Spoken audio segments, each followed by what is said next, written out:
And now I'm here back today, and I'm so full of insights. It's been incredible because part of what spooked me a little bit was on the 16th, almost the entire episode, I was getting into some really deep spiritual warfare topics.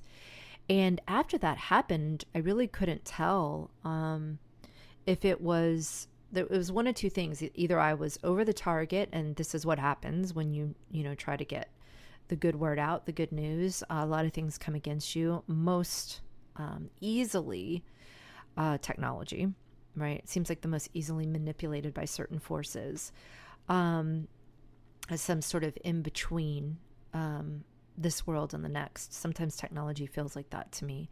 So anyway, it was like, did it glitz out because I actually said some pretty truthful things, and this was, not.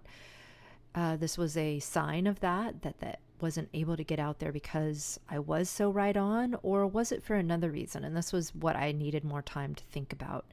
And that was that I'm here mainly to talk about music as a metaphor and using music as a spiritual practice to come into alignment with who you're truly meant to be. Now, in that alignment, my full disclosure is that that means developing a personal relationship with Jesus and, you yourself opening up to greater and greater truths. But I don't feel that that's my place to dictate that to you. I feel like if I just can help you to get, out of some of these lower frequencies, that you'll be able to find all the answers for yourself. So I'm very careful about not putting forward too many of my opinions that it might block somebody from hearing the advice or what I have to offer through my, however, 25 years now of working with music in this way, that I might block somebody just because we don't agree with something. But it's something that doesn't really matter from a bigger perspective, right? And that bigger perspective being just the idea of all of us getting back into alignment with our true power, who we really are, our authenticity. From that place, it's a place of unity, and we're able to communicate with each other. But I feel, in a way that we can still have differences and it doesn't matter. We're still united in our purpose. That's a place I want to come from in this show. And so sometimes I feel like maybe I need to be very obedient about what topics I bring up here, because it's wonderful to sit here and have an outlet to discuss all the things on my mind. And in many ways, that's how the spirit works, right? It's like a podcast I heard the other day mixed with something that happened in my personal life, mixed with an insight I had when I was praying. All those things ideally come together to help me to offer something in the moment. But I'm really only here for that. I'm really only here to serve and to help, and not to glorify my own personality and my own life. But the truth is, the only way I think you can really do that is through your personal testimony, because none of us, I'm speaking on things today that go beyond what our logic is able to really talk about. And I think that's a purposeful thing. I mean, I think it's on purpose that it's so difficult to talk about these topics without running into areas that we can all agree and disagree and get distracted in. So I want to first mention that, because I am trying to walk that line. And I've had to walk that line for a very long time, because for many years in my teaching career, it was clear to me, you are here to teach music as a metaphor. You are not here to talk about your own personal beliefs. You are not here to even share the gospel. I didn't even feel like I was qualified. I definitely wasn't, actually, because I feel like the news of the gospel, or understanding the gospel's message, I've been late to the game on that one. But it's more about living it regardless. And, and to put that in my music, that frequency in my music. And for many years, it was a sincere searching for that. It was a sincere intention to heal so that I could find that, but I knew I was falling short many times. So if I had gone around and say, hey, I got all the answers, do it this way, I would have misled a lot of people. So I'm very happy that the spirit held me back. I'm very happy that I was humble and recognized that with most of these people I was working with, I was meant to strictly speak about music with them. And that was it. They didn't need to know my personal thoughts. They didn't need any of that pushed on them. What they needed was an exposure to a wonderful way to open themselves up to their own creativity and their own imagination and their own answers, to raise their own frequency, to give themselves a form of self-expression that would help them to get to know themselves or to heal their traumas. Whatever it was beyond me. I wasn't supposed to, comment that like, I know, and I'm going to tell you what to do. I was never supposed to be a guru, and I don't want to be a guru now. But I have felt called from the Spirit to be more open about things, to discuss things more than just beyond a technical musical perspective. And part of that had to do with the fact that at the beginning stages of COVID, I was invited to be on Magenta Pixie's YouTube channel.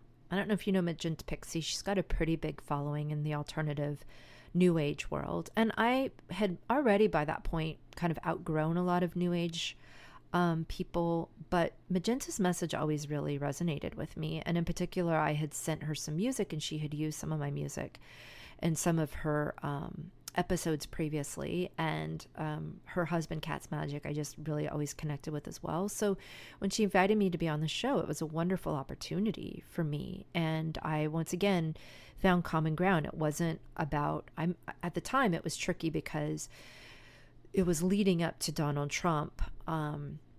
And there was a lot of people in the New Age community that had been neutral, that were suddenly becoming very political. And once again, I felt very, especially coming from Brooklyn, that it was very important that I did not allow politics into what I was doing with people, that I wasn't, that seemed like a distraction, a division.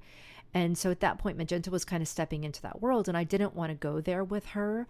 But I also had my own beliefs, and it was very tempting. And at the time, I remember holding back from that and trying to hold the line with just talking about what I knew I was supposed to talk about, and stopping myself from letting my tongue just go on topics that it was maybe a waste for the public. It's a waste of the listener's time, because it doesn't matter what I think about certain things. I'm not an expert on those things, and I don't want to take up your time pretending like that. And I think so much of YouTube, I'm glad I didn't go there, but what it did give me the opportunity was I offered my free 45-minute consultation to anybody listening, and I ended up having some amazing students that had already done a lot of the work. We had common vocabulary, and so I was able to start to open up about music on a deeper level with them, and using music as a spiritual journey. And I also at the same time sort of started getting pushed out of areas that were way more secular, and I had walked that secular line, but I think even my vibe and all that stuff started to sort of be pushed out from there, and I was okay with that. It was like, okay, I'm going to own it a little bit more, and I'm going to be honest about the fact that I have tried to be in that mindset of just thinking of music as a career and music from a secular 3D perspective, but it was never only that for me. And so a lot of times I was not able to be as honest with people, and in some cases I think that made it more difficult to be in true connection with people. And then I thought, okay, well, the world is changing. It's kind of hard to be lukewarm anymore, and I don't want it to be a lack of courage that keeps me doing that, right? I don't want it to be about self-preservation and me just trying to make sure that I'm not going to say something that somebody's not going to like, and then I don't get a job in the future, right? So many brave people were standing up in the last 4 years for things that they believed in and facing very harsh consequences. And so that's the place where I decided to come when I came with this radio show, Music as a Metaphor. It was like, I don't know exactly the line, but I'm every week going to be in presence with Spirit and truly listen to my intuition, and both ways, right? Like listen to my intuition when I'm meant to speak about something, and listen to it when I'm not meant to speak about something. So that's what hit me so hard when the show just disappeared. It was like, well, where is that coming from, right? Which side? Is it also that I might have said something that I was overstepping a boundary? And in particular, it was like maybe this, frequency war, or really getting into the idea of being in a frequency war, or I guess more the proper term of that particular episode is a spiritual warfare. That's really more what it was about. It was coming from a spiritual warfare perspective.